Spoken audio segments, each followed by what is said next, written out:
자, 오늘 우리는 이제 히브리서 마지막 말씀을 저희가 함께 이제 말씀을 나누게 되는데, 오늘 함께 읽으신 본문 말씀을 통해서 권면의 말을 용납하라라는 제목으로 말씀을 통해서 은혜를 받는 시간을 가지려고 합니다.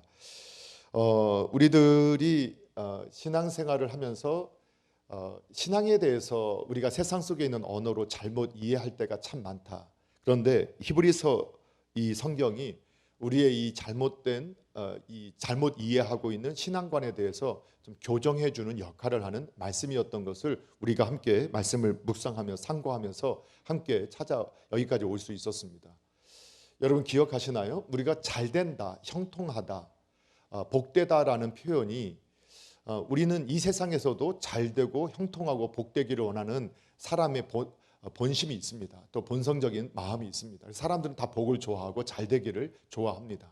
근데 신앙에서 잘되는 것이 정말 건강을 잃지도 않고 잠깐 병들었는데 바로 회복되어지고, 또 재산은 계속 늘어나고 불려지고, 또 남편 아내는 꼭 직장에서 잘 승진하고, 자녀들은 좋은 대학 원하는 대학 가고, 그리고 결혼도 원하는 정말 배우자를 만나서 결혼하고, 또 직장도 좋은 직장에 선택해서 잘 이렇게 입사하고, 이런 것들이 정말 성경이 말하는 잘됨, 형통함, 복인가?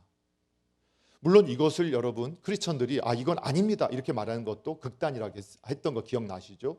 이것도 분명히 하나님께서 우리가 누리도록 하신 그냥 일상의 복들인 것은 분명합니다.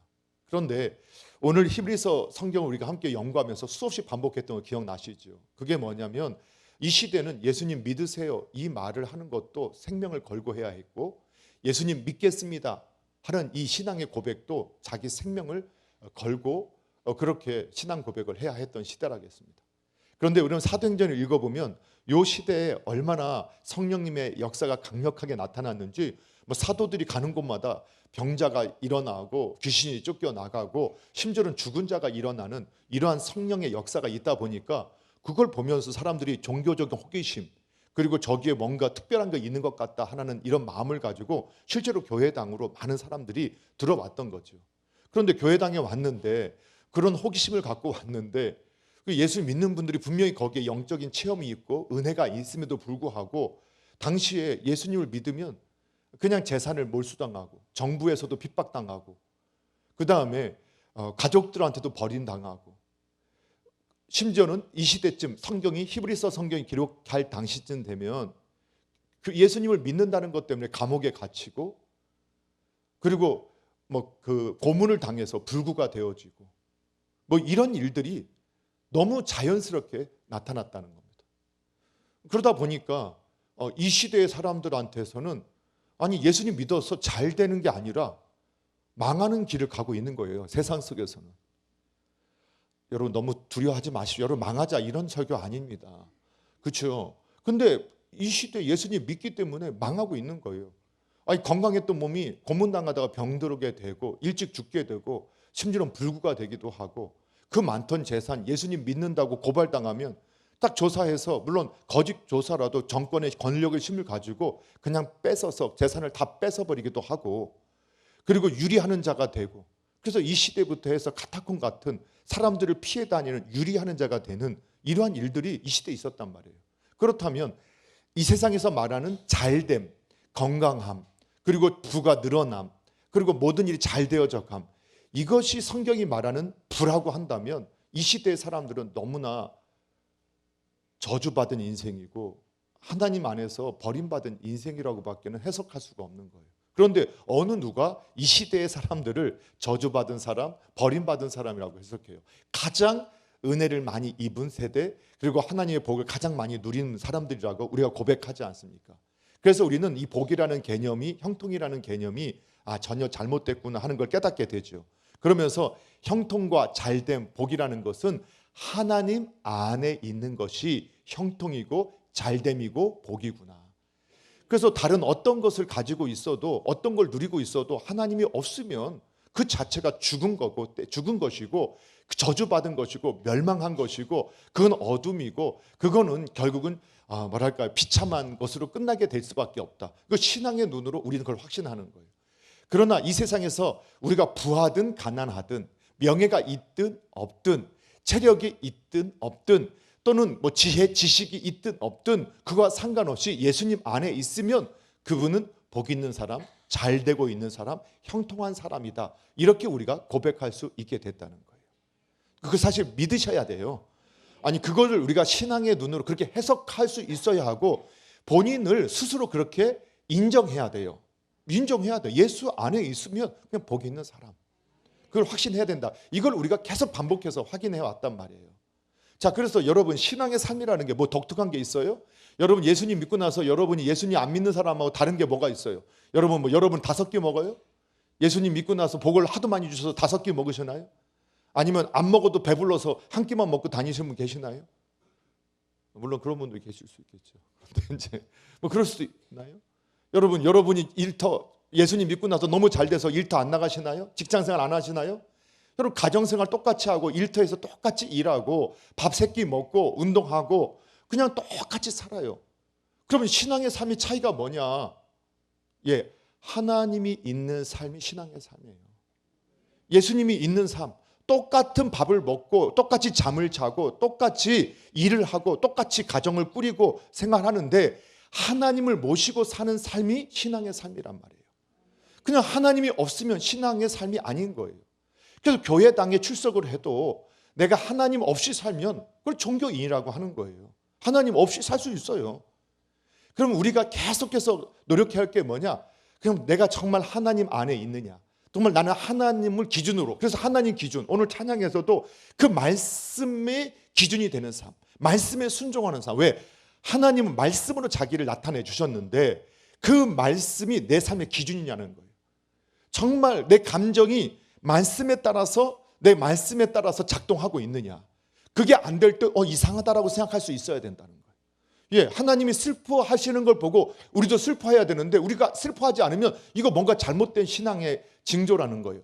하나님이 기뻐하시는 거 보면 우리도 함께 기뻐해야 되는데 우리가 그 기쁨이 없어요. 그러면 내가 지금 하나님 없이 살고 있나? 하고 자기를 점검해 봐야 되는 거예요.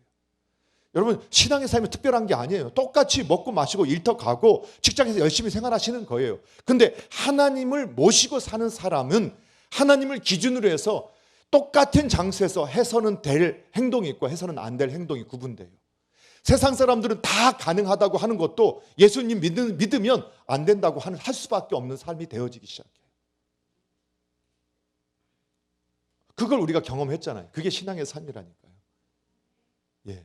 그 신앙의 삶을 살아가는 성도들에게 이제 이 마지막 때에 그렇게 고통을 당하고 환난을 당하고 어려움을 겪고 있지만 여러분 방향을 잘 잡고 있고 그래서 사도를 통해서 하나님께서 너희가 방향을 잘 잡고 있어.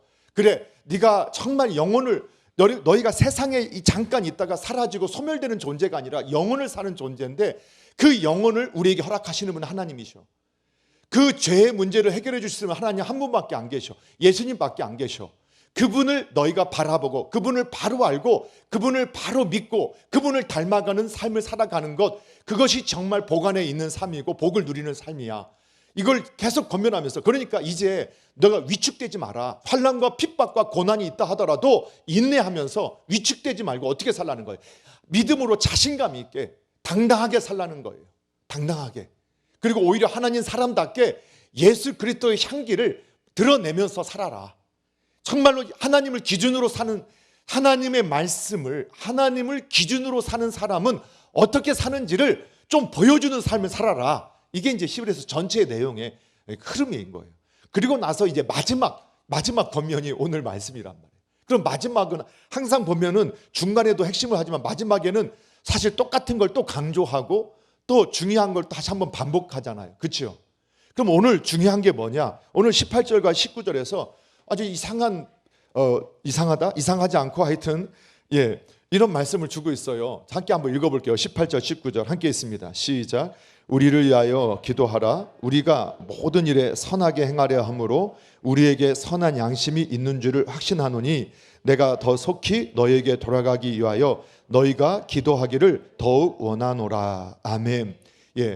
이 사도가 누구인지는 알지 못한다고 했어요. 바울이라 하는 사람도 있고 바나바라 하는 사람도 있고 여러 인물들이 나오지만 성경은 침묵하고 있으니까 우리가 굳이 누구라고 하진 않지만 성경을 기록했으니까 사도 중에 한 사람일 거다. 여러 사도들이 있었어요. 사도일 거다. 성경을 기록한 사람을 우리는 사도라고 하거든요.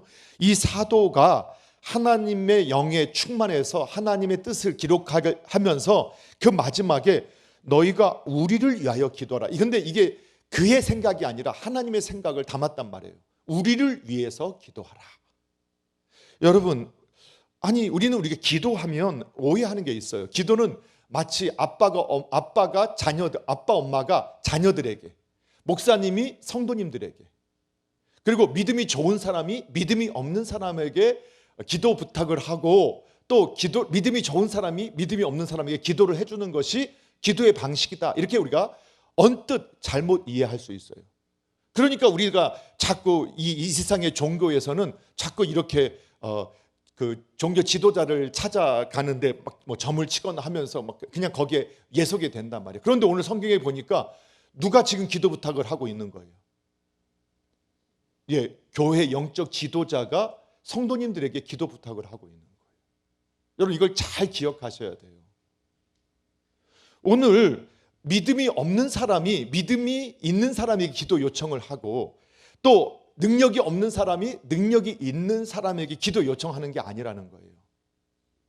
여러분 오늘 지금 이 사도가 누군지를 모르지만 이분이 지금 믿음이 없어서 능력이 나타나지 않아서 힘이 없어서 어떤 영적인 충만함이 없어서 기도 부탁을 했을까요? 예, 아니 지금 성경을 기록할 정도의 성령의 충만함으로 하나님께 쓰임받고 있는 사람이 우리를 위해서 기도해줘. 이렇게 능력이 없고 실력이 없고 권능이 없고 성령님이 충만하지 않아서 이 기도 부탁을 했을까요? 아니죠. 하나님의 뜻을 정확히 알고 있었기 때문이죠. 그러니까 하나님은요, 우리에게 하나님의 뜻을 밝히 보여주시면서 그 가운데서 하나님이 원하시고 계획하시고 우리에게 이루시기를 원하는 일들을 기도를 통해서 이루시기를 기뻐하시는 분이라는 것을 이 사도가 정확히 알고 있었고 하나님도 저와 여러분이 그 사실을 다시 한번 기억하기를 원하셨다는 거예요. 그러니까 하나님은요 기도를 통해서 일하신다. 그래서 성령의 역사 그리고 교회사에서 믿음의 역사가 어떻게 나타나느냐, 항상 뭐로 나타나느냐, 기도하는 일과 함께 성령의 역사와 믿음의 역사가 함께 나타납니다. 그래서 처음에 여러분 사도행전 처음에도 기도할 때 성령님이 임하셨잖아요. 그리고 기도할 때 많은 능력이 나타났고 많은 이적이 나타났고 기도를 통해서 하나님의 역사가 나타나겠다는 것들이 계속해서 반복해서 나와요. 그리고 성경이 기록되어진 이후에 교회사에도 놀라운 하나님의 역사들은 항상 뭐와 함께 가느냐? 기도하는 일과 함께 간단 말이에요. 그래서 오늘 영적 지도자로서도 내가 능력이 부족하니까 내가 믿음이 없어서 성령이 충만하지 않아서가 아니라 기도를 요청하는 것이 하나님의 방법에 순종하는 길이라는 거예요. 여러분 그래서 기도를 요청하는 행위는 믿음의 행위예요. 기도를 요청하는 것은 믿음의 행위예요. 믿음이 없으면 기도 요청 못해요. 왜? 하나님께서 기도를 통해서 일하신다는 걸 믿기 때문에 기도를 요청하는 것이지 내가 기도를 해도 뭐 별 볼 일 없어 이런 분들이 기도 요청하겠어요? 그 믿음이 있는 분들이 기도 요청을 하는 거예요. 그런데 기도는 그래서 누구에게 요청하느냐? 서로가 요청해야 돼요. 그래서 하나님의 나라, 하나님의 뜻을 이루기 위해서 우리가 함께 동역자로 부름받았는데 서로 피차 사랑의 빛 외에는 어떠한 빛도 지지 말자. 그 가장 좋은 사랑의 빛을 지는 게 뭐냐? 기도를 요청하는 것이고 기도해 주는 거예요. 예, 하여튼 믿어주세요. 저를 믿지 말고 말씀을 믿어주세요. 기도하는 일이 바로 하나님의 뜻을 이루는 길이라니까요. 그래서 기도해 주는 것은 정말 뜨거운 사랑의 표현이에요. 누군가를 위해서 저희가 한 형제 자매지만 여러분 누군가를 위해서 뜨겁게 기도해 줄 수 있다. 그건 사랑이에요. 그게 신앙이에요. 그 믿음이에요. 그래서 여러분 신앙의 공동체로 우리가 가족이잖아요. 네, 에어컨을 오늘 일부러 다 끄셨나요? 저를 덥게 만들어서 땀나게 하시려고? 네, 그럼 좀 벗겠습니다. 제가 벗으면 저 에어컨이 켜줄 수 있을까요? 네. 여러분 우리가 기도할 때 하나님께서 기도를 통해서 일하신다는 것을 우리가 확신할 때 기도 요청을 하게 되고, 또 이 기도는 서로가 서로를 위해서 함께 해야 된다. 왜냐하면 하나님 뜻이 기도를 통해서 이루어지기 때문에. 그러면 어떻게 보면요, 가장 아름다운 신앙의 공동체, 가장 1차적인 공동체가 어디냐? 가정이 되면 가장 좋잖아요. 그러면 신앙이 정말로 복된 신앙의 공동체가 되기를 원하면 어떻게 해야 되느냐? 부모, 배우자끼리 기도 요청을 서로 해야 돼요. 기도 요청을 해야 돼요. 그리고 부모와 자녀 간에 기도 요청해야 돼요. 형제 간에 기도 요청을 해야 돼요. 그래서 우리 가정 예배하고 마지막에 항상 저희 가정에서 가정 예배를 하고 가정에서 마지막에 삶을 나누면서 기도 제목을 나누거든요. 근데 삶을 나누면서 기도 제목을 나누는데 서로 기도 제목 나눠요. 저도 우리 아들, 딸들한테, 초등학교 그리고 대학생 아들, 딸한테 저도 우리 교회, 나도 아빠 이거에서 기도해줘. 요즘에 자꾸 흔들리는 것 같아. 그리고 내가 먼저 예수님 닮은 목사님 되게 해달라고 기도해줘. 그럼 자녀들도 이런 문제 하고 기도해 주세요. 기도할 때 그게 하나의 신앙의 공동체로서 더 건강한 믿음의 가정이 되어줄 줄을 여러분 믿으시기 바랍니다. 기도 요청은 나는 기도 안 하니까 네가 기도해줘, 이게 아니라는 거예요. 함께 기도하는 거예요. 함께. 나도 그 기도를 하고 있지만 우리가 함께 기도할 때 하나님께서 더 주목하신다. 그리고 두세 사람이 내 이름으로 모인 그곳에 나도 그들 중에 함께 한다겠는데 나와 함께 기도해줘. 그래서 성경에 보면 함께 합심해 기도할 때 성령님의 놀라운 역사가 나타난 것들을 우리에게 보여주신단 말이에요. 그러면 가장 옆에서 함께 기도할 수 있는 사람 누구냐? 가족이에요. 그 다음에 성도님들이에요. 그래서 성도님들이 구역 예배 때 구역장님한테 기도 요청을 하는 게 아니라 서로가 서로에게 기도 요청을 하는 거예요. 그걸 믿으시죠? 여러분, 기도는요, 믿음의 행위입니다. 기도 요청은 믿음이 없어서 하는 게 아니라 믿음이 있기 때문에 하는 요청이 바로 기도입니다.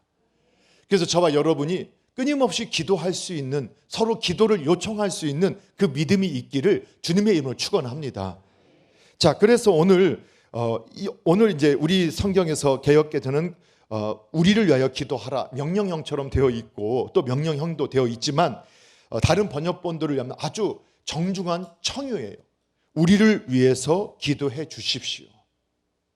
정말 기도가 하나님이 기도를 통해서 일하시고 역사하심을 믿기 때문에 정말 기도를 간절히 요청하는 겸손의 태도를 보여요. 그래서 오히려 기도를 요청함이 겸손함이고 기도를 요청함이 믿음의 행위라는 것들을 저와 여러분이 확신하셔야 돼요. 그래서 어느 때든지 기도 요청하는 것을 주저하지 마십시오. 근데 이런 거 하지 말라 해도 되긴 하지만 본인은 기도도 안 하는데 내가 내 잘못 가지고도 기도 안 하면서 기도해 주세요. 그래서 제가 이제 기도 같이 훈련하거나 함께 기도 제목 나누면 항상 먼저 오늘 나온 기도 제목, 본인 기도 제목 가지고 그것부터 기도하겠습니다 라고 항상 기도하거든요. 왜냐하면 본인도 교회에서는 그냥 습관적으로 기도 제목을 나누니까 어떤 분들은 그냥 습관적으로 그냥 기도 제목을 내놔요. 자기도 기도하지 않는, 자기도 자기를 위해서 기도하지 않는 제목을 기도 제목으로 나눠요. 근데 그런 것 중에 하나가 성령 충만하게 해주세요. 정말 성령 충만함을 바라는가? 본인도 기도 안 해요. 성령 충만하게 해달라고. 그런데 기도 제목 나누라 하면 그냥 기도 제목 나눌 게 없어서 성령 충만하게 해주세요. 이렇게 나누는 분들이 있단 말이에요. 여러분, 그렇게 기도 제목 나누지 마시고 정말 하나님 앞에서 바라고 원하는 것이 있을 때, 기대하는 것이 있을 때 여러분 기도의 요청을 거부하지 마시고 주저하지 마시고 믿음의 형제 자매에게, 가족에게 또는 영적 지도자에게 여러분 기도 요청하십시오. 우리 119 기도 특공대가 있잖아요. 그래서 여러분 정말 간절한 기도 제목이 있으면 뒤에 보면 기도 요청서가 있어요. 그 기도함에 딱 집어넣으시면 119 기도 특공대가 응답 받을 때까지 기도해요. 그러니까 여러분 기도 요청은 부끄러운 게 아니에요. 믿음의 행위예요. 그래서 그 확신을 가지시기를 바랍니다. 그리고 기도할 때는, 기도라는 것은 일상적인 대화가 기도고 또 한 가지 간구가 있다고 하죠. 간구는 요청의 기도고 그냥 대화의 기도가 일반적인 기도라는 단어로 표현을 합니다. 그러니까 제가 눈 뜨고 일어나면 꼭 이렇게 주님 오늘도 건강하게 일어나게 해주셔서 감사합니다. 오늘도 주님 지켜주세요. 이렇게 이제 기도하는 거는 그냥 일상적인 대화 기도예요.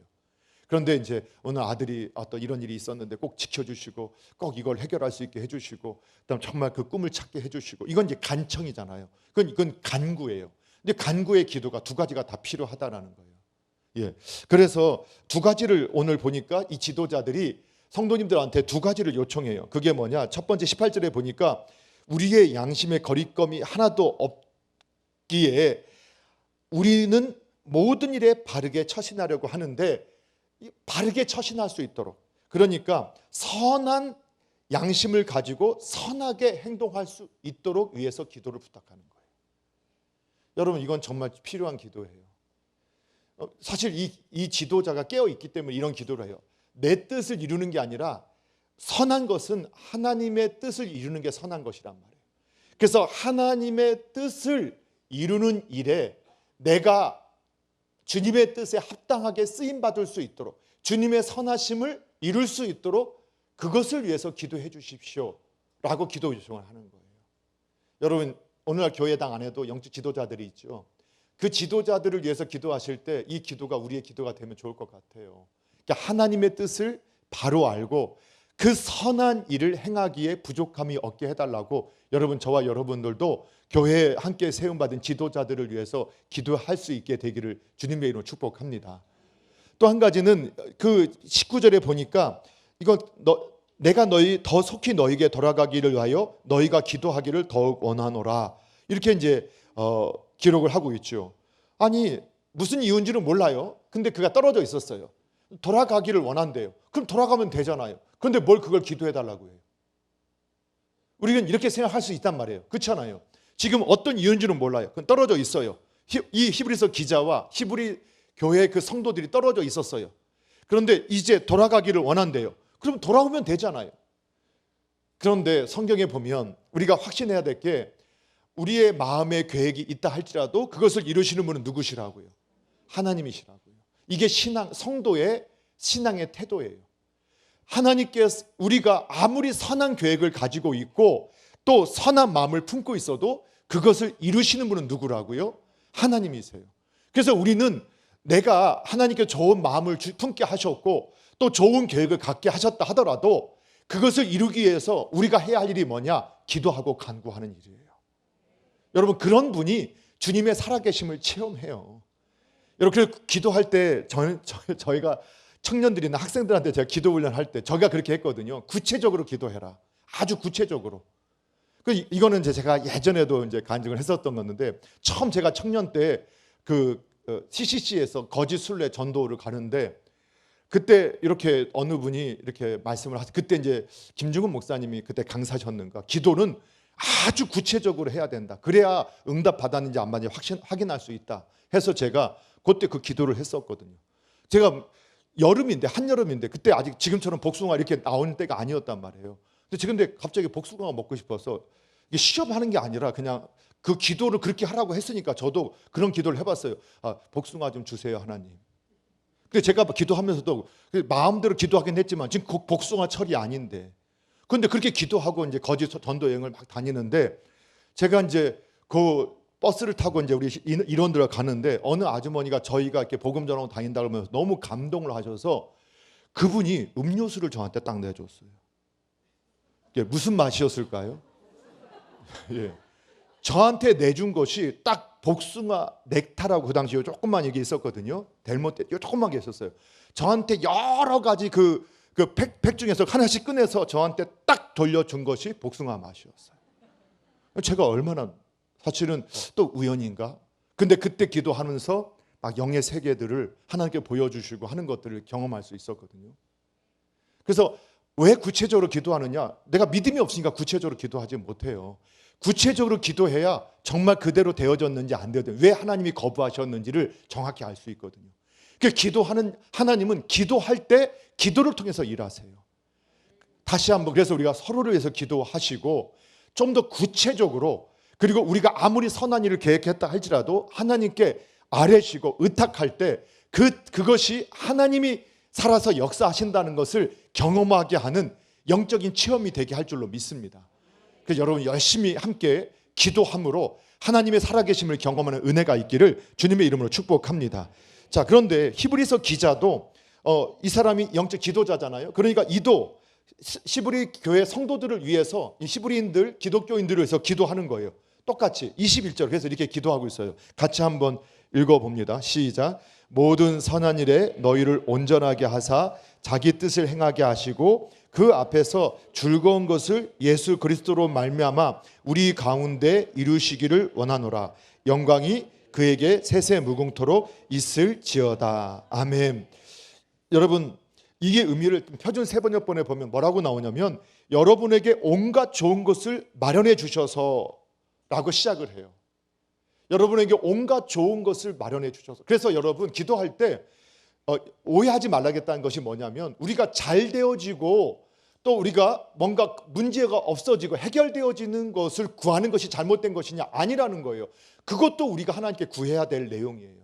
여러분 문제가 있다. 우리가 질병이 있다. 어떤 우리 재정적인 어떤 관계에 문제가 있다. 그러면 그걸 가장 좋은 길로 인도해달라고 우리 기도하셔야 돼요. 그렇게 기도하셔야 돼요. 그리고 서로를 위해 기도하실 때도 그분에게 온갖 좋은 것이 임하기를 위해서 우리 함께 기도해 주셔야 돼요. 그래서 기도할 때 우리가 서로 기도할 때 그래서 여러분 저주하는 기도 하지 마시고 이상한 어두운 기도 하지 마시고 은사가 있어도 어두운 기도 하지 마세요. 참 은사가 있어요. 하나님께서 기도에 은사를 주시는데 제가 그거 경험을 좀 하면서 이거 정말 조심해야겠구나. 하나님이 주신 것을 가지고 정말 어두운 것이 있다면 내가 품고 기도하시고 정말 하나님께서 좀 기뻐하시는 어떤 마음을 주실 때는 그 마음은 표현하는 게 훨씬 좋구나. 그걸 깨닫게 되거든요. 여러분 가장 좋은 것 그리고 각양 좋은 것으로 그 성도에게 채워주기를 위해서 기도하는 것, 특별히 영적 지도자들로 교회에 세움받으신 분들, 물론 목사님들뿐만 아니라 장로님, 권사님들, 구역장님들, 남녀 전도회장님들 이렇게 세움받으신 분들은 누군가의 기도를 받고 기도할 때 정말로 그 영혼을 품고 가장 좋은 것이 그에게 임할 수 있도록 위해서 기도하셔야 됩니다. 여러분 이렇게 우리가 축복의 통로들이 되시고 가장 좋은 것을 얻기 위해서 기도하는 일에 함께 동역하는 저와 여러분 되기를 바랍니다. 그런데 왜 각양 좋은 것을 온갖 좋은 것을 마련해 주시기를 위해서 기도했느냐? 그걸 통해서 하나님의 뜻을 행하게 해주시기를 기도하기 위해서. 이런 각양 좋은 것들, 가장 좋은 것이라는 것이 결국은 하나님은 우리에게 가장 좋은 걸 주시길 원하시는 분이시잖아요. 그걸 통해서 하나님의 뜻을 행하도록 하기 위해서 하나님 그에게 하나님의 살아계심을 가장 좋은 걸로 채워주셔서 알게 하옵소서. 이렇게 우리가 기도해야 된다는 거예요. 여러분 저와 여러분 이런 기도의 통로들이 되어지기를 주님의 이름으로 축원합니다. 그런데 본질은 똑같아요. 본질은 뭐냐? 결국은 성도님들도 영적 지도자들을 위해 기도할 때 그가 하나님의 선한 뜻을 행할 수 있는 하나님의 선한 뜻을 깨달아서 선한 뜻을 행할 수 있는 그러한 지도자가 되게 해달라고 기도해야 되고 지도자들도 성도들을 향해서 기도하실 때 그 성도님들이 하나님의 선하신 뜻을 행할 수 있도록 순종할 수 있는 사람이 되도록 축복하며 기도해야 된다. 왜냐하면 결국은 순종하는 사람이 복을 누리니까요. 그걸 믿잖아요. 순종하는 사람이 복을 누려요. 순종하는 사람이 열매를 따요. 정말 수없이 반복을 해도요. 여러분 아래 여기 땅을 파면 시원한 물이 있다. 그걸 알아도요. 이 물을 마실 수 있는 사람은 땅을 파는 사람이 마세요. 믿어, 나 확신해. 그 유익은 못 누려요. 그래서 항상 누가 영의 유익을 말씀의 유익을 누리냐? 순종하는 사람이 누리지. 그것이 맞다라고 믿는다고 내가 동의하는 지적인 동의를 하는 사람이 그 유익을 누리는 게 아니에요. 이해가 되시죠? 그 말씀에 순종할 때는 떨림이 있어요. 그래서 성경에 보면 두려워 말아라, 두려워 말아라, 두려워 말아라. 왜? 말씀대로 사는 데는 이 세상의 방식과 계속 부닥치기 때문에 우리를 두렵게 만들어요. 이렇게 하다가 혹시 내가 버림받지 않을까? 내가 이렇게 하다가 망하지 않을까? 내가 이렇게 하다 왕따 당하지 않을까? 별의별 걱정들이 들어요. 그런데 믿음을 가지고 말씀에 순종하면 그때는 충돌이 일어나는 것 같고 그때는 문제가 생기는 것 같은데 결국은 가장 선한 일들이 내 삶에 펼쳐진다. 이게 신앙의 간증이에요. 그래서 순종하지 않으면 하나님의 그 살아계신 말씀, 하나님의 살아계심을 우리가 경험 못해요. 그래서 오늘 사도들도 오늘 이 믿음의 지도자들이 백성들을 향해서 그 성도들 위해서 기도하는데 하나님의 뜻을 행할 수 있는 사람들이 되게 해달라고 기도하고 있는 거예요. 사랑하는 성도 여러분, 그럼 하나님의 뜻을 행하는 사람은 뭐냐? 결론적으로 말하면요, 예수님 닮아가는 사람이에요. 영원한 하나님의 세계를 알고, 여러분 가장 순종의 사람이 뭐냐? 예수님을 닮아가는 사람이 최고의 하나님의 뜻에 순종하는 사람이에요. 왜냐하면 예수님은 죽기까지 아버지의 뜻에 순종했어요. 죽기까지. 그리고 마지막까지 그분이 스스로 말하기를, 나는 내 뜻을 행하려고 여기 온 게 아니야, 아버지의 뜻을 행하려고 왔어. 그랬더니 그 예수님의 삶 속에는 하나님이 어떻게 개입하셨어요? 천사를 보내주시고 하나님께서 이적과 기적이 나타나게 하시고, 그 누가 하셨다는 거예요? 하나님이. 그랬더니 그 모습을 후에 배웠던 제자들이 그처럼 아버지 하나님의 뜻에, 주님의 말씀에 순종하니까 주님이 그의 삶에 개입하셔서 그보다 더 놀라운 일들을 행할 수 있도록 역사하셨다는 거예요. 저와 여러분의 그런 은혜가 있기를 바랍니다. 그래서 정말 예수님을 닮아가는, 예수님을 닮은 순종의 사람이, 예수님을 닮은 믿음의 사람이 결국은 하나님의 뜻을 이루는 삶이라는 것을 믿으시기 바랍니다. 그래서 저는 이런 소망이 있어요. 저의 소망은 뭐냐? 우리 남서울중앙교회당에 함께 부름받은 저도 그렇고 여러분이 그냥 예수님의 향기가 진동했으면 좋겠어요. 하여튼 향기가 진동했으면 좋겠어요. 네, 한번 냄새 맡아보러 가면은 안 나겠죠. 그런데 옆에 분한테 정말 예수님의 향기가 진동하십니다 라고 한번 축복해 주십시오. 예수님의 향기가 진동합니다. 진동하십니다. 예, 쑥스러워하지 마세요. 앞으로 그렇게 되면 되잖아요. 그렇죠? 우리 그렇게, 지금 저도 예수님 향기가 안 나고 지금 땀냄새밖에 안 나지만 점점 예수님 향기가 나기를 사모합니다. 그리고 점점 더 신앙의 연륜이 깊어지면 깊어질수록 예수님의 향기가 나기를 소원합니다. 그리고 지금도 좀 났으면 좋겠는데, 예, 하여튼 그래요. 그리고 예, 여러분도 지금도 예수님의 향기가 나기를 바라요. 그리고 신앙의 연륜이 깊어지면 깊어질수록 진한 향기가 나는 그러한 복된 분들 되시기를 바랍니다. 그래서 여러분 한 가지, 여러분 사명자, 우리가 사명을 해서 하나님 나라를 섬기는 일에 있어서 여러분이 교회를 세우고 교회에 동역하고 하나님의 일을 함께 세워가기를 원한다 할 때, 여러분 지도자를 위해서 함께 기도하시는 일이 그 교회를 세우고 하나님 나라를 세워가는 가장 중요한 일 중에 하나라는 것을 여러분 믿으셔야 돼요. 여러분 자꾸 기도를 소홀히 그러니까 우리가 그걸 믿지 못하니까 내가 물질로 헌신하고 시간을 내고 몸으로 헌신하는 것도 중요하지만 그보다 더 우선된 게 뭐냐? 교회 지도자들 위해 기도하셔야 돼요. 그래서 저도 학생 때, 우리 또 청년 때, 교역자 때 원로 목사님이 담임 목사님을 위해서 늘 기도해라.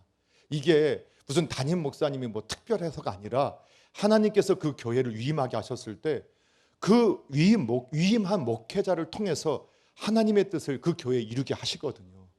근데 그게 이제 하나님의 통치의 섭리의 방식이에요. 그러니까 목회자, 담임 목사를 위해서 기도하는 일이 교회를 세워가는 일의 가장 중요한 우선순위의 일이 되어지는 거예요. 그래서 담임 목사가 정말 성령 충만하고 선한 일에 민첩하고 하나님의 뜻을 이루는 일에 민감한 목사님이 되게 해달라고 기도하는 것은 곧 바로 교회를 세우는 일에 함께 동역하는 것이고, 그리고 본인 영혼을 위해서 기도하는 거예요. 아니, 목사가, 그런 목사가 되면 그 안에 함께 있는 성도님들은 얼마나 복되겠어요. 여러분이 복이 안 되면 여러분 탓인 줄 아시라고 제가 말하는 게 아니라, 여러분 그것이 신앙의 원리예요. 그래서 여러분이, 저와 여러분이 함께 할 때 여러분, 그래서 매일 서로를 위해서 매일 기도하고, 여러분 우리 교회 안에서, 우리 남서울중앙교회당 안에서 하나님 나라를 세우는 일에 저와 또 우리 모두가 함께 동역할 때 가장 우선 해야 할 일 중에 하나가 교회 지도자들을 위해서 기도하시되, 특별히 담임 목사 위해서 여러분 믿음을 가지고 기도해 주십시오. 그것을 통해서, 여러분의 기도를 통해서 바로 하나님 나라를 세우는 일에 우리가 동역하고 있다. 그 동역의 믿음을 가지고 함께 기도하신다면 정말 하나님 기뻐하시는 일들이 우리 교회를 통해서 이루어질 줄로 저는 확신을 합니다. 자, 그리고 나서 두 번째 22절에 보니까 이런 말씀이 있어요. 같이 한번 읽어볼게요. 함께 읽겠습니다. 시작. 형제들아, 내가 너희를 권하노니 권면의 말을 용납하라. 내가 간단히 너희에게 썼느니라. 아멘. 네, 이거 권면의 말을 용납하라. 용납하라라는 것은 받아들이라는 의미죠. 받아들여라. 이런 의미가 있고, 그리고 내가 간단히 너에게 썼다. 이 간단히 쓴 내용은 히브리서 전체 내용이라고 우리가 이해를 하면 됩니다.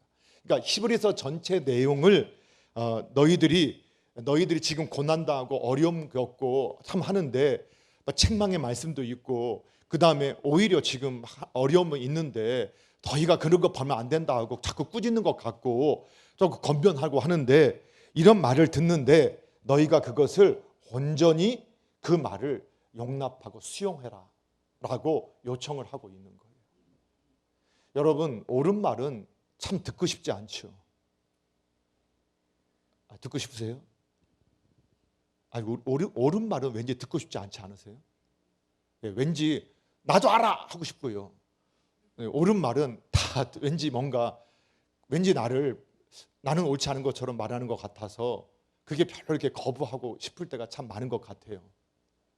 그런데 성경에 보니까 이 용납하라라는 원어를 보면은 우리가 이제 우리를 용납하다는 받아들이고 이렇게 수용한다는 뜻인데 견디고 참으라는 의미를 갖고 있어요. 견디고 참으라. 용납하라는 것은. 그럼 견디고 참으라는 의미가 뭘까? 여러분, 성경의 언어는 동사의 언어라게 동사예요. 그래서 성경에 보면 보라 하는 거는 그냥 실제적으로 그냥 눈으로 보라 이런 의미가 아니라 보고 따르라는 뜻이에요.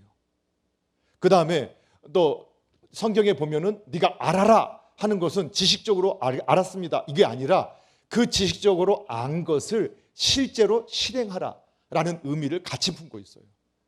그러니까 오늘 너희가 용납하라라는 의미도 그냥 알았어요, 수용할게요, 그냥 그 지식의 내용을 그 겉면의 내용을 내가 수용할게요, 받아들였어요 하는데 그 받아들일 지적인 동의가 아니라 어떻게 하라는 거예요?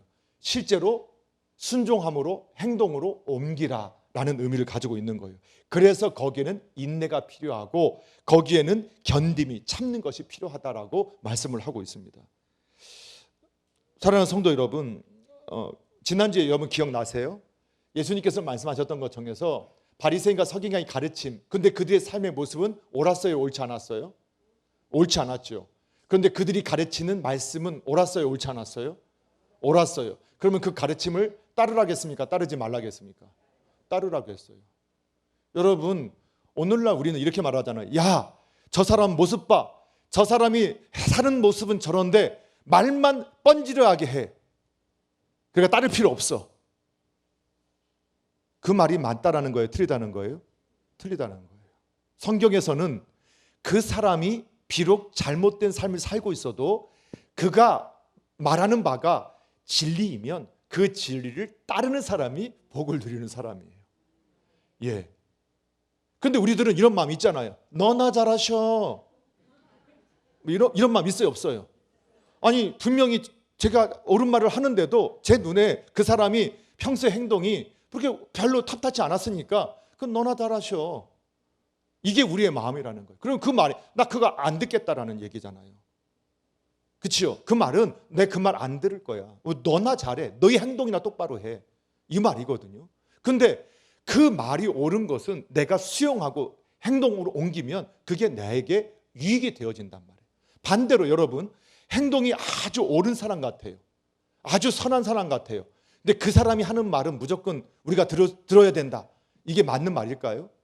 아니죠. 여러분, 마귀도 광명의 천사처럼 우리에게 다가와서 우리를 속인다고 했어요. 우리를 속이는 마귀는요, 항상 우리를 위하는 척하고 다가와요. 여러분, 그래서요, 제가 교회 이렇게 전도하다가 만난 분들 중에서 어떤 분을 많이 만나냐면, 나는 교회 목사한테 사기당해서 나 교회 안 나가. 나는 장로한테, 내가 권사한테, 집사한테 사기당했다고. 교회 다니는 사람한테. 내가 그래서 교회 안 나가.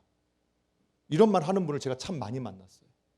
왜냐하면 우리나라가요, 복음이 한참 막 확산될 때 정말 사도행전의 교회처럼 능력도 나타났거든요. 근데 초대교회부터 시작해서 제일 초창기 때는 그래도 욕을 먹지만 크리스천들이 아주 정직하다, 신실하다라는 이러한 하나의 칭찬이 따라다녔어요.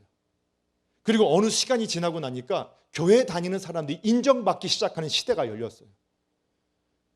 그러니까 어느 순간 사람들이 교회 다니는 것을 오히려 자랑스럽게 나타내요. 자, 그렇게 되면 어떤 일이 벌어지느냐? 종교인들이 교회 안에 들어오기 시작해요. 종교인이 들어와서 교회 안에서 사기치는 거예요. 장로의 이름으로, 목사의 이름으로 집사의 이름으로 세상 사람들에게 같은 성도에게 사기를 치기 시작하는 거예요. 그게 이제 광명의 천사처럼 왜? 야, 저기에 저 안에 있는 사람은 신뢰받는 공동체야. 그리고 그런 종교인들, 그래서 성경에 보면 교회당 안에 알곡만 있는 게 아니라 가라지가 있고 쭉정이들이 들어와서 그렇게 역할을 하는 거예요. 그래서 여러분 교회 안에요 정말 사기당하는 사람 많습니다. 정말 안타까워요. 그리고 다단계, 물론 다단계가 다 나쁜 건 아닐 수 있어요. 그러나 아주 잘못된 다단계들이 가장 많이 이렇게 하는 곳이 어디냐? 교회예요. 어느 작은 교회를 가면 거기는 다단계로 일원화되어 있어요. 신앙으로 일원화되어 있는 게 아니라 그런 걸 봐요. 왜 그럴까? 예, 가장 교회라는 것은 어떻게 보면 가족처럼 친밀한 관계가 형성되어 있거든요. 그래서 그 사람이 그렇게 훌륭한 장로님이, 그렇게 훌륭한 목사님이, 그렇게 나한테 잘해줬던 집사님이 그렇게 말하는 건 무조건 맞지. 묻지도 않고 따지지도 않고 그냥 따라가는 거예요. 그 투자한다고. 그러면서 이런 분들이 다른 사람한테는 말하지 말라. 아니, 그 복된 소식을 왜 다른 사람한테 말하지 말라. 그 말 자체가 안 맞는 거예요. 너한테만 그 복을 나눠주고 싶어서 그런다. 그 말도 얼마나 속이는 말이겠어요. 제가 보니까 제가 정말 좋은 걸 가지고요, 어떤 분이 정말 좋은 걸 저한테 소개해서 정말 소개해 주니까요 안 받아들여요. 목사님이 속고 있다. 그런 건 또 그렇게 지혜롭게 분별을 잘 하시더라고요. 정말 좋은 걸 나타낼 때는요 안 받아들여요. 근데 이렇게 사람한테 속아 넘어. 그래서 사람은 믿음의 대상이 아니다. 사람은 사랑의 대상이지 믿음의 대상이 아니에요. 성경은 늘 그걸 우리에게 가르쳐줘요. 그냥 우리가 믿어줘야죠. 그런데 성경에 보니까 우리가 그 믿어주는데 어떻게 믿어주느냐? 뱀처럼 뭐라고요? 지혜롭게. 뱀은 사탄으로도 사용되지만 뱀은 아주 지혜로운 영물로 사용돼요. 그러니까 그냥 무턱대고 믿으면 안 돼요. 다 따져보고 다 계산해 봐야 되는 거예요. 이 목사님이 말씀하신 거 다 맞다. 아니에요. 성경에서 목사님이 설교할 때도 아멘으로 받아야 돼요. 받을 때는 열린 마음으로 그렇게 참 받아야 돼요. 그러나 집에 가서는 정말 그게 하나님 말씀에 맞는가 확인하라겠잖아요. 확인 안 하는 거 믿음 아니에요. 우리 목사님 거짓말 하겠어? 의도치 않게 거짓말 할 수 있어요. 그렇지 않아요. 우리 장로님이 권사님이 거짓말, 장로님한테 사기당하고 권사님 사기당한 사람 많아요. 우리 교회는 모르겠어요. 우리 장로님, 권사님, 집사님들 그런 분 안 계실 거라고 저는 믿고 가요. 믿고 가요. 그렇지만 여러분 뱀처럼 지혜롭고 비둘기처럼 순결하세요. 순결하세요. 그러면 유혹을 이길 수 있어요. 그래서 여러분 이 권면의 말들을 할 때 두 가지 잘 기억하세요. 이게 이제 신앙 안에서 신앙의 관점으로 볼 때 너무 중요한 건데, 그 사람이 옳지 않은 행동을 하고 있더라도 그가 옳은 말을 하고 있으면 그 옳은 말은 따라야 돼요. 그게 성경이 가르쳐 주는 바예요. 그런데 그가 옳은 모습처럼 보여지지만 그 말이 옳은 말이 아니면 그 말을 따르면 안 돼요. 근데 우리는 반대로 해요. 옳은 말을 해도 그 사람이 옳은 태도가 아니라고 아예 그 사람도 그 말도 다 무시해버려요. 그 사기꾼들이 얼마나 예의 바른 줄 아세요? 제가 당해본 것처럼. 저는 안 당해봤는데 예전에 기사 보니까 3년 동안 온 마을 사람들을 속이면서 아침마다 우리 말로 하면 새벽 예배 참석하고 있으면 가서 돈 꿔주고 5만 원씩 2만 원씩 밥 사주고 3년 동안 그렇게 한 다음에 갑자기 가서 내가 큰일 겪었어. 큰일 났어. 있는 것 좀 다 좀 줘봐. 100만 원, 200만 원, 500만 원, 1000만 원씩. 그 동네에 있는 교인들의 돈을 싹 긁어가지고 어느 날 아디유 하면서 떠나갔다라는 이런 말들 제가 들어본 적이 있어요. 사기치기 위해서 그렇게 공들이는 사람도 있다니까요. 태도가 옳다.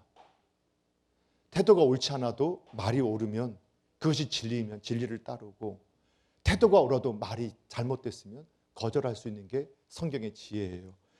그래서 권면의 말을, 그래서 여러분 쓴소리라도 권면의 말은 받으셔야 돼요. 비가 많이 왔죠. 근데 여러분 이 대접 안에 그 빗물이 하나도 안 들어오게 하는 방법은 뭐가 있느냐? 덮어놓으면 돼요. 폭포수같이 비가 와도 덮어놓으면 물 한 방울도 안 들어가요. 은혜의 비가 폭포수처럼 내려도 내가 딱 덮어놓고 마음을 열지 않고 용납하지 않고 받아들이려 하지 않으면 은혜의 비, 그렇게 폭포수 같은 은혜가 쏟아져도 한 방울도 안 들어가요. 근데 내가 열린 마음으로 딱 그 권면의 말씀을 용납하고 받아들이고 인내함으로 그 말씀을 따라가면 가득 찬 하나님의 영광을 보게 될 겁니다. 그런 은혜가 있기를 바랍니다. 네, 마지막으로 25절 함께 읽겠습니다. 같이 읽을게요. 시작. 은혜가 너희 모든 사람에게 있을지어다. 아멘. 구약과 신약에서 하나님은요, 하나님을 바로 알게 되면 하나님의 은혜가 없이는 우리가 살 수가 없다라는 거예요. 그 은혜는 누구만 줄 수 있느냐? 하나님만 줄 수 있어요. 하나님만 베풀 수 있어요. 근데 이 세상에 많은 우상이 있어요. 그러나 다 그것들은 우리에게 은혜를 베풀 수 없어요. 은혜를 베푸실 수 있는 분은 우리 주 예수님 하나님 한 분밖에 안 계세요. 예. 그리고 그분 안에서만 우리가 평강을 누려요. 그래서 20절에 그 하나님, 우리 기도의 대상이 되셨던 그 하나님을 평강의 하나님이라고 해요. 하나님만이 우리의 삶에 진정한 샬롬, 평강을 줘요. 우리를 살게 해요. 우리를 복되게 해요. 그래서 초대교회는요, 어떻게 인사했느냐? 항상 샬롬 하고 인사했고, 그 다음에 에이레네 평강을, 은혜, 카이로스, 네, 하여튼 카이로스가 아닌데, 예, 하여튼 이렇게 은혜를 이렇게 선포했어요. 그러면 은혜와 이 평강이 하나님이 주신 우리에게 주시는 그 일방적인 하나님의 축복인데, 초대교회는 그거 가지고 인사했기 때문에 오늘 보니까 마지막에 뭐라고 인사하라고 했냐면 너희가 서로 무난하라 이렇게 인사하죠. 24절에 보면 서로 무난하라. 이게 무난하다라는 말은 어떤 의미냐면 그냥 허깅한다는 의미예요. 포옹하라라는 의미예요.